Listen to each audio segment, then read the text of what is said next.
বিপদ কখন চলে আসে তা কেউই বলতে পারবে না। ঠিক তেমনি ঘটনা ঘটল ফুলবাড়িতে। অল্পের জন্য পথ চলতি ট্রাকের নিচ থেকে প্রাণে বাঁচলেন বাইক চালক সহ এক যুবতী। ঘটনাটি ঘটে ফুলবাড়ি আমাইদিঘি এলাকায়। এলাকাবাসী সূত্রে জানা যায়, ফুলবাড়ি থেকে জটিয়াকালীর দিকে যাবার পথে হঠাৎই বাইকটিকে পেছন থেকে ধাক্কা মারে একটি ট্রাক। ঘটনায় অল্পের জন্য বেঁচে যায় বাইক চালক সহ যুবতী। এই দুর্ঘটনায় বাইকটি পুরোপুরিভাবে ক্ষতিগ্রস্ত হয় এবং দুমড়ে মুচড়ে যায় বাইকটি। এদিকে সুযোগ বুঝে রাস্তায় গাড়ি ছেড়ে পালিয়ে যায় ট্রাকের চালক ও সহকারী চালক। খবর পেয়ে ছুটে আসেন ফুলবাড়ি হাইওয়ে ট্রাফিক পুলিশ কর্মীরা ও নিউ জলপাইগুড়ি থানার পুলিশ। ঘটনা তদন্তে এনজেপি থানার পুলিশ। এদিকে দুর্ঘটনার ফলে রাস্তায় যানজট লেগে যায় কিছুটা। এরপর ট্রাফিক পুলিশের সহযোগিতায় যানজট মুক্ত করে পুনরায় পরিস্থিতি স্বাভাবিকে নিয়ে আসেন। পরে দুর্ঘটনাগ্রস্ত বাইকটিকে উদ্ধার করে নিয়ে যায় নিউ জলপাইগুড়ি থানার পুলিশ। আমরা এখানে দাঁড়িয়েছিলাম, এদিক দিয়ে যাচ্ছিল গাড়িটা। গাড়িতে দুজন ছিল, একজন মহিলা একজন পুরুষ। পিছন থেকে একটা ট্রাক মেরে দিয়ে পড়ে যায়। এটা চাকাটা দেখেন কিভাবে ভেঙে গেছে। এর থেকে কিন্তু বিশাল বড় একটা দুর্ঘটনা হতে পারত। কিচ্ছু হয়নি, এমনি ক্ষয়ক্ষতি কিচ্ছু হয়নি, অল্প একটু লেগেছে। মানে ওদের কোথায় হয়েছে ঘটনাটা?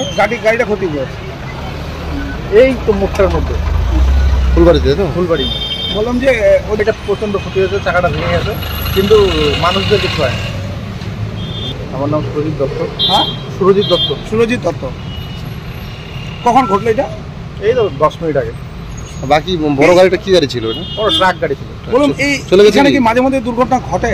এখানে প্রচণ্ড, এই রাস্তাটা ছোট জন্য সিঙ্গেল রাস্তা, মাঝে মধ্যেই হয়ে থাকে। বড় গাড়িটা কি ধরা হয়েছে? না, বড় গাড়িটা পালিয়ে গেছে।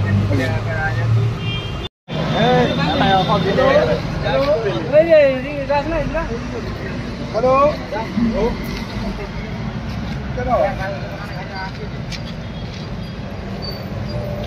কোথায় কি কে নিকট?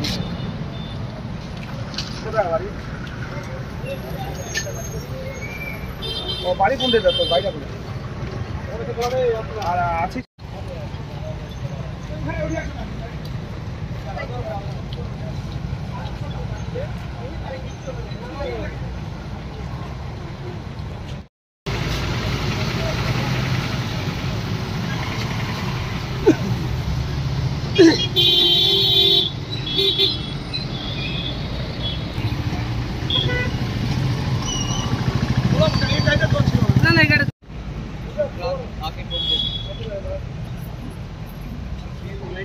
बाइक का पूरा ही हो गया। बाइक कैसे ले जाऊंगा मैं? पीछे